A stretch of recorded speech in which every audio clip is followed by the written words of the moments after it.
Hoje vamos falar sobre a história de uma das maiores invenções da humanidade, que é atualmente acessível para quase todas as pessoas. Nem sempre foi assim. De máquinas de guerra exclusivas fabricadas para governos, a sua escrivaninha atualmente pode ser comprada em qualquer loja de departamentos e é um dos responsáveis pelo grande avanço tecnológico da humanidade. Se você pensou no computador, você acertou.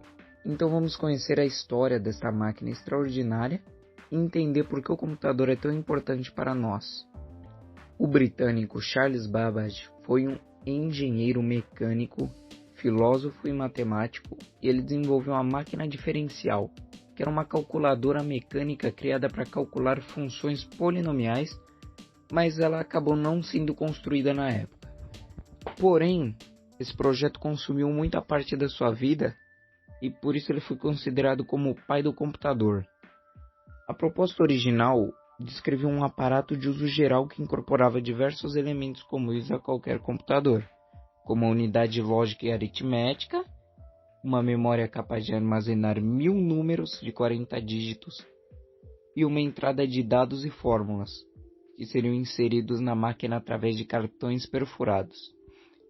A linguagem que a máquina analítica utilizaria previa o uso de loops, construção condicional, sendo muito próxima do assembly.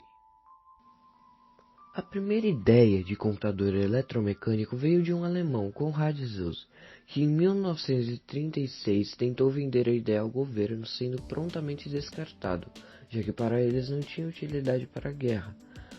Os computadores ficaram esquecidos por um tempo, sendo somente reabilitado em 1944, quando a Marinha Americana, juntamente com a Universidade de Harvard, criaram uma máquina que conseguia multiplicar dois números de 10 dígitos em 3 segundos, uma verdadeira revolução.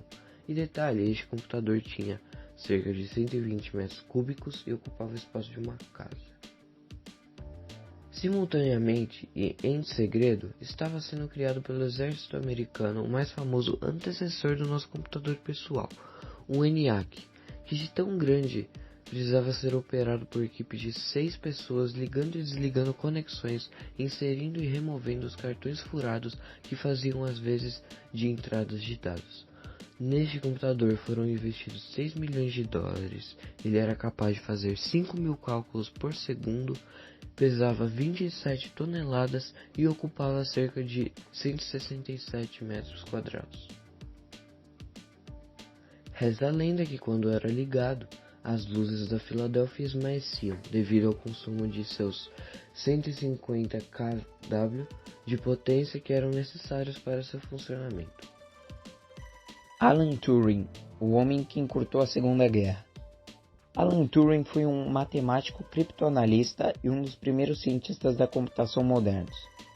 Ele desenvolveu conceitos fundamentais para o desenvolvimento da área do conhecimento e teorizou um modelo matemático de uma máquina abstrata de uso geral, um computador de uso geral, que é capaz de emular qualquer unidade computacional existente. Durante a Segunda Guerra Mundial, Turing trabalhou no departamento de criptografia do Bletchley Park, tendo decifrado o código de Enigma, que era um dispositivo que os nazistas usavam para trocar mensagens cifradas. E para que eles conseguissem isso, ele implementou melhorias na bomba, que era uma máquina criptológica, e isso fez com que ela fosse capaz de encontrar padrões nas mensagens. E Turing refinou os conceitos de Babbage e von Neumann ao teorizar unidades de armazenamento e desenvolveu o Colossus, que foi o primeiro computador digital programável do mundo. Publicou trabalhos também sobre inteligência artificial, sendo proposto o teste para definir se uma inteligência artificial é capaz de se passar por um humano, mas até agora nenhuma passou.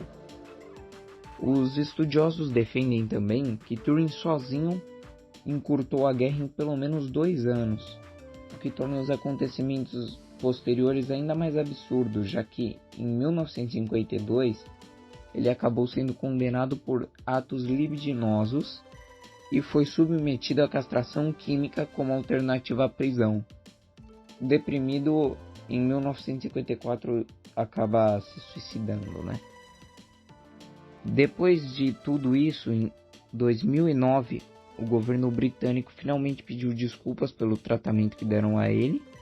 Em 2013, a Rainha Elizabeth II concedeu o perdão póstumo ao cientista. Em 1946 é anunciada a escala do mundo, o ENIAC. Dos anos de 1951 a 1959, surgem os computadores de primeira geração. Esses eram capazes de calcular com uma velocidade de milésimos de segundo, além de serem programados em linguagens de máquina. De 1959 a 1965, surgiram os computadores de segunda geração, que tinham capacidade de calcular com uma velocidade de microsegundos, sendo programados em linguagem montadora. Dos anos 1955 até 1975, nascem os computadores da terceira geração, que já eram capazes de calcular em nanosegundos, tinha diversos componentes miniaturizados e montados em um único chip, com uma linguagem de programação de alto nível orientada para os procedimentos. Aí, do ano 1975 até 1985, são criados os computadores da quarta geração, que seguiam a tendência da terceira, que era a miniaturização dos componentes, e aperfeiçoou os circuitos integrados, e as linguagens utilizadas nessa geração já eram de altíssimo nível, eram orientadas para um problema.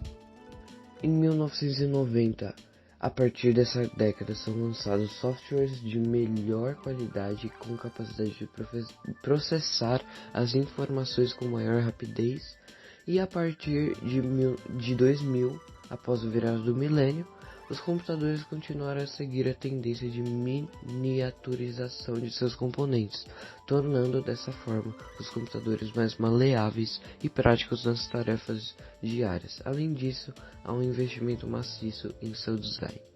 Atualmente, os computadores são equipamentos eletrônicos, o que significa que funcionam com eletricidade. Todos os dados do computador são transportados em minúsculos fluxos de eletricidade chamados de corrente elétrica. Os microprocessadores possuem milhares de pequenos dispositivos eletrônicos chamados transistores. Os transistores agem como interruptores que controlam o fluxo das correntes elétricas. Os computadores usam essas correntes elétricas para representar o número 0 e 1. São só esses dois números porque os transistores são como interruptores de luz e eles têm apenas duas posições, ligado e desligado.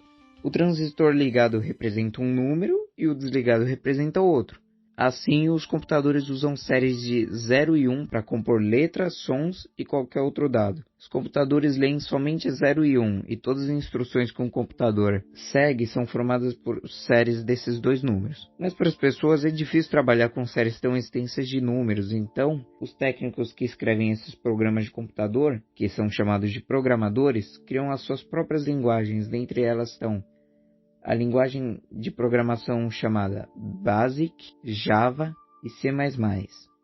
O computador transforma essas linguagens nas séries de números que ele entende. Eles também usam essas linguagens de programação para escrever instruções que dizem ao computador como deve processar os dados. E essas instruções consistem em algoritmos, que é uma série de passos usados para resolver um problema. Nos dias de hoje, diversas máquinas produzem e vendem computadores, como Samsung, Apple, Dell, Acer e outras com seus aparelhos, evoluindo tecnologias como robótica, multimídia e a internet.